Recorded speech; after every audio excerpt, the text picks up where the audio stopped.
Hello everyone, welcome back to my channel and welcome back to Virus Diaries number 5. This one is going to be very quick because I just have a few things I want to share, and I'm also trying to get in my talking before the people across the street start up there. I think they're doing like a rototiller or something and it's really loud, so I'm going to try to get this done before they start that up again. We'll see how it goes. The day I'm filming this is Saturday, April 11th, and I should be able to post this later today. I am actually filming this earlier than I normally film because I filmed this a couple days ago, and the footage, I'm pretty sure what I did was deleted it, thinking that I had transferred it to somewhere where it was in safekeeping, and it wasn't, because it is just gone. So there you go.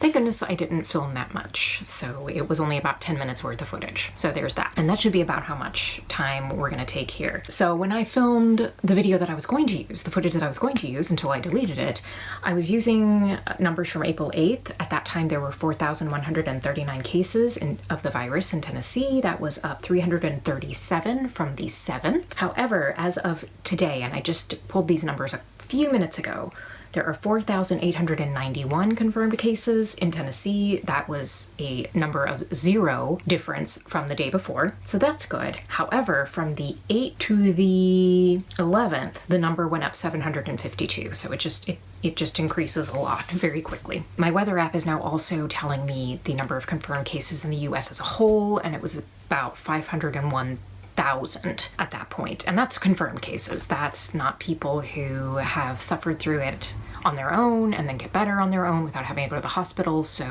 and get tested and all that. So there's probably far more that we don't know about. But anyways, so there's some of the depressing stuff. And here's some more depressing stuff. I'm going to share just a couple things. I am in the Southeast. I am in East Tennessee, and I can tell you that there are definitely issues with healthcare in the South. I grew up in the Chicago area, mostly in the suburbs, and lived the last handful of years I was up there in Chicago. So I grew up in an area that's much different, that is far more urban, and just overall has better healthcare because you have more doctors and typically more training and things like that. It's just a fact of life. Healthcare in the Southeast is suffering a lot, and it's especially suffering right now, and we're seeing some of the things that are happening with this virus, how that kind of, lack of access to healthcare, especially when you start getting out into rural areas, they just don't have as many doctors. Like physically, they don't have the numbers. Plus the training for some of those doctors may not be as good, may not be as strong. It's hard to get good doctors out in those areas, and I'm not saying that there aren't good doctors out in those areas. There certainly are. There just aren't as many. And so the health care in large portions of the Southeast just isn't as good, and you can see that in the mortality rate. Plus there are health conditions that we have down here. There is a higher rate of obesity. There are younger people who have things like hypertension, type 1 diabetes, or type 2, like adult onset diabetes,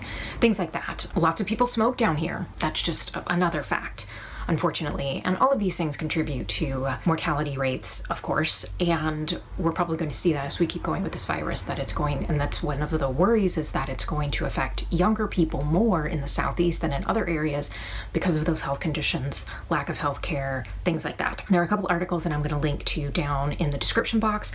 One is from The Atlantic about the unique threat that the virus poses to the South because of some of those conditions, and also an article from the New Yorker that I just started reading, but it's about what the coronavirus is doing to rural Georgia, and it's addressing, I think at least one of the situations it addresses is one that I had just recently heard of, where there was a funeral held in a small town in Georgia, and apparently there was at least one person there, if not more, who was carrying the virus, didn't know that, and it has now spread because there were so many people, several hundred people at the funeral. They then dispersed to all of their, homes and carried the virus with them. And this is one of the things that's really concerning about this virus, is that it spreads so easily. So there's the depressing stuff. Some of the practical things that are just going on.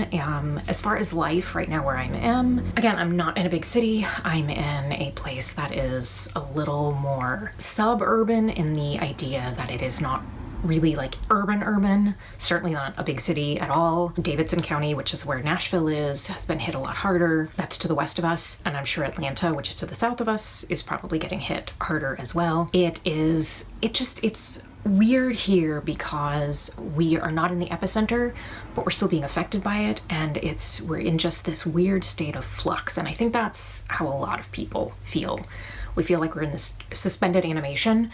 Nothing is really happening. Life is sort of continuing on, but in a very different way. I went to pick up groceries a couple of days ago to stock up on things that we needed and trying to overstock so that I could take care of that without having to go back too much, because we're trying to limit our exposure and everything. And it's just very quiet. Things are very eerie. I'm noticing more and more people wearing masks. We need to start wearing masks, Mom and I. Mom has not been going out nearly as much.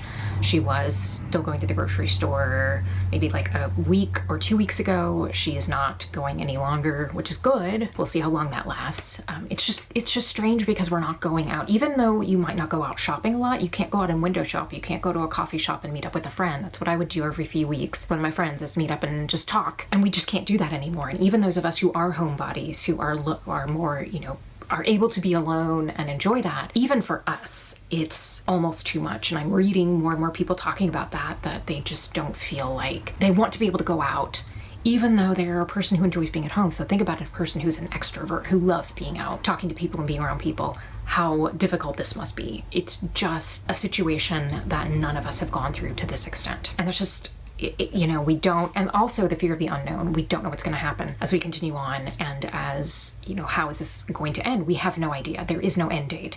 There's no hard stop to this. It's probably going to keep affecting us for quite a long time, and whatever normal we return to is probably not the same normal that we had before it. And we just don't know. And that's one of the hardest things about this, is the unknown. That's what we don't like. That's what is part of what's causing our stress and anxiety and grief, and even some trauma, is this idea that we don't know where it's all going. But I do want to mention a couple of things that could be helpful.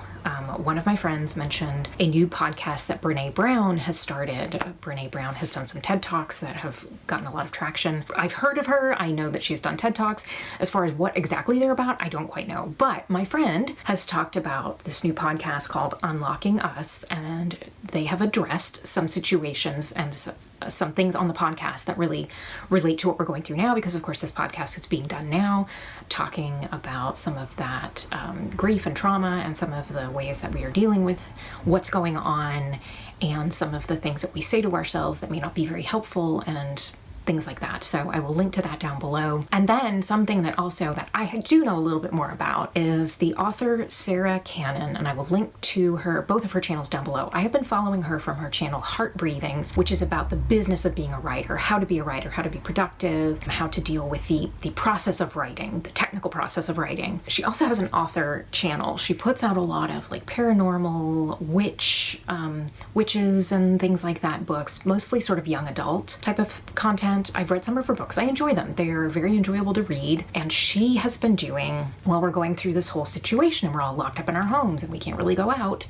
very much at all, she decided to pull out a story that she has been working on off and on over the years, and has started reading it every afternoon on her channel, her author channel. I will link it down below. The story is called The Witch's Key. It's just fun. It's something to look forward to. It's something that's not virus related, and it's just a nice escape. And it's every day at 4 Eastern time here in the US. And you can, if you're somewhere else, you can certainly convert that. She's already done 2 weeks. Now she does them as live streams, but they're also recorded, and she puts them up as just a video on her channel. So you can go back and you can watch the previous ones.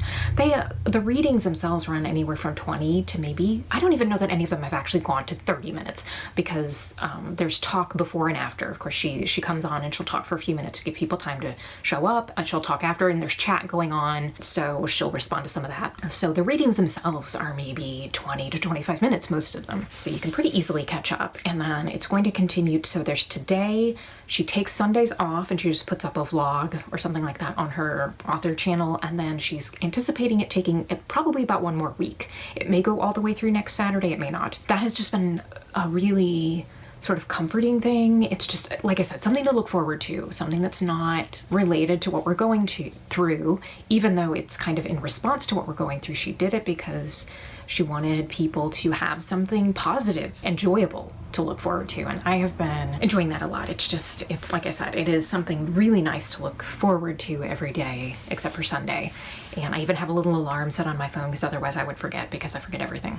But I will link to both Heart Breathings and her author channel down below. So if you would like to participate in that, it's just fun. It's something positive and lovely to look forward to during the day. And that's it. That's Virus Diaries number 5. I'm going to film another channel later today about some techniques and tactics that I'm using to deal with this time. And I'm also going to have some information about my channel going forward in that video. If you're interested in that, feel free. I'm anticipating continuing doing these Virus Diaries off and on throughout the next however long. I don't know. I don't know how long it's going to go on for. We'll see. Because even when things start to go back to normal, whatever that is, I have a feeling it's not going to be the same normal. We'll see how long I keep doing these, but I'd like to do 1 to 2 a week just to sort of talk about what's going on. If nothing else, then for a record for myself, just to look back on over the years and see kind of what we were going through. But that's it for Saturday, April 11th, 2020. Of course, there is a subscribe button down below if you're not already subscribed. Feel free to share this video with other people if you want to. Click on those links down below to read those articles.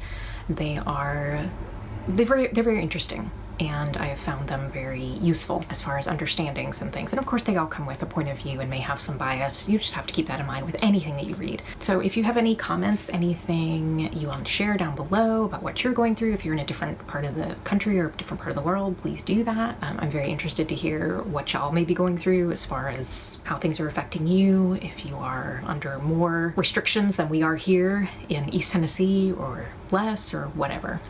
Anyways, thank you so much for being here. I really appreciate you taking time out of your day with all that we're going through to just join me for a few minutes of talk. Thank you so much, and I hope you take care of yourself, wash your hands, limit your trips outside, but do go outside and get some fresh air because it really helps. It really does.